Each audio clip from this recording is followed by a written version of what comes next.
Frères, sœurs, une vie naturelle est ennuyante. La vie naturelle, la voici. Tu dors, tu te réveilles, tu manges, tu manges, tu manges, tu dors. Tu vas au travail, tu étudies, tu tout. Ça, c'est vraiment une vie ennuyeuse. Et quand tu n'opères pas dans le nom de Jésus-Christ, tu auras une vie banale comme celle des autres. Mais quand tu opères dans le nom de Jésus-Christ, il y a une touche du divin dans ta vie. Il y a une main invisible, spirituelle, qui fait croître tout ce que tu fais, qui te protège. Tu es parmi les hommes, mais tu vis avec Dieu. Tu es naturel, mais le surnaturel vit en toi.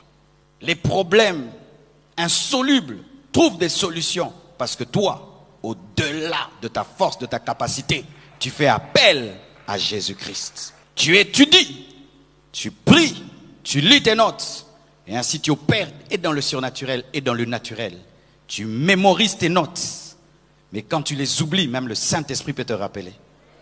Mes frères, vous avez à votre disposition la clé du surnaturel. C'est que les magiciens cherchent, les occultistes cherchent, et dans le nom de Jésus-Christ. Et un pouvoir qui ne va pas tuer tes enfants, un pouvoir qui ne va pas écourter ta vie, un pouvoir qui ne va pas détruire ta famille. Par grâce, tu vas vivre cela. Frère, sœur, ton problème des fois c'est que tu oublies que tu as à ta disposition le nom le plus puissant au monde. C'est pourquoi tu as une vie naturelle. Ce qui frappe les hommes te frappe aussi, alors que toi, tu es surnaturel. Là où les autres s'arrêtent, aussi tu t'arrêtes, alors que toi, tu as le nom de Jésus-Christ. Frères, sœurs, je vous dis que cela marche. Cela marche. Mais vous devez avoir la foi. Vous devez croire. Regardez un peu.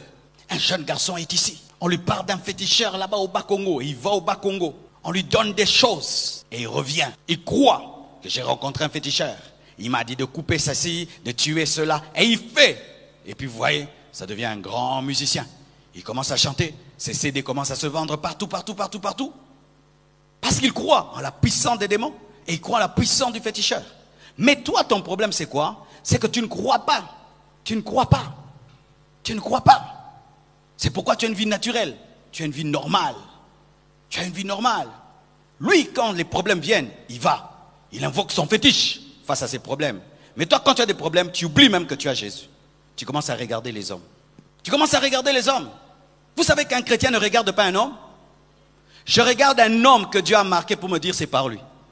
Tu sais pourquoi Dieu ne fait pas de grandes choses dans ta vie? Parce qu'il est écrit dans ta parole, dans sa parole. Maudit soit l'homme qui se confie en l'homme.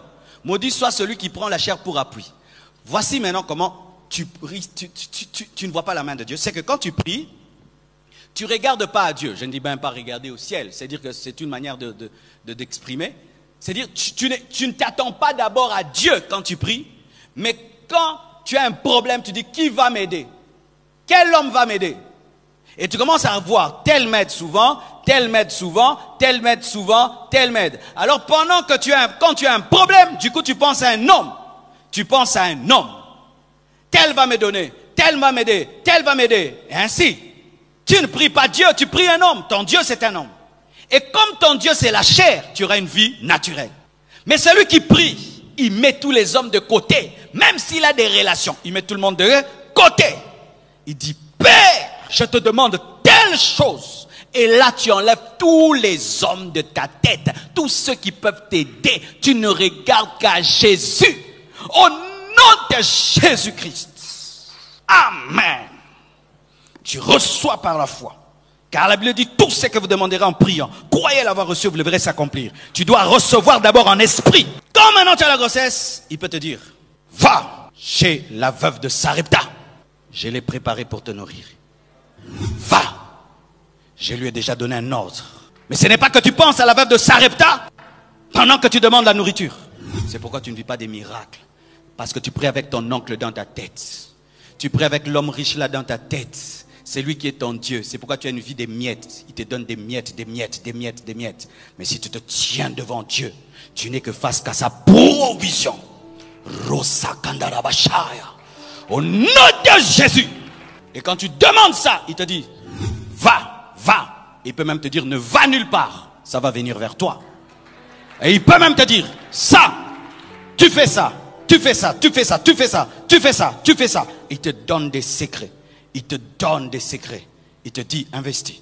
Il te dit fais ceci, demande cela, lis ceci, lis cela, fais ça, fais ça, fais ça, fais ça. Commence à faire ça, fais ça, fais ça, fais ça. Et puis ça arrive.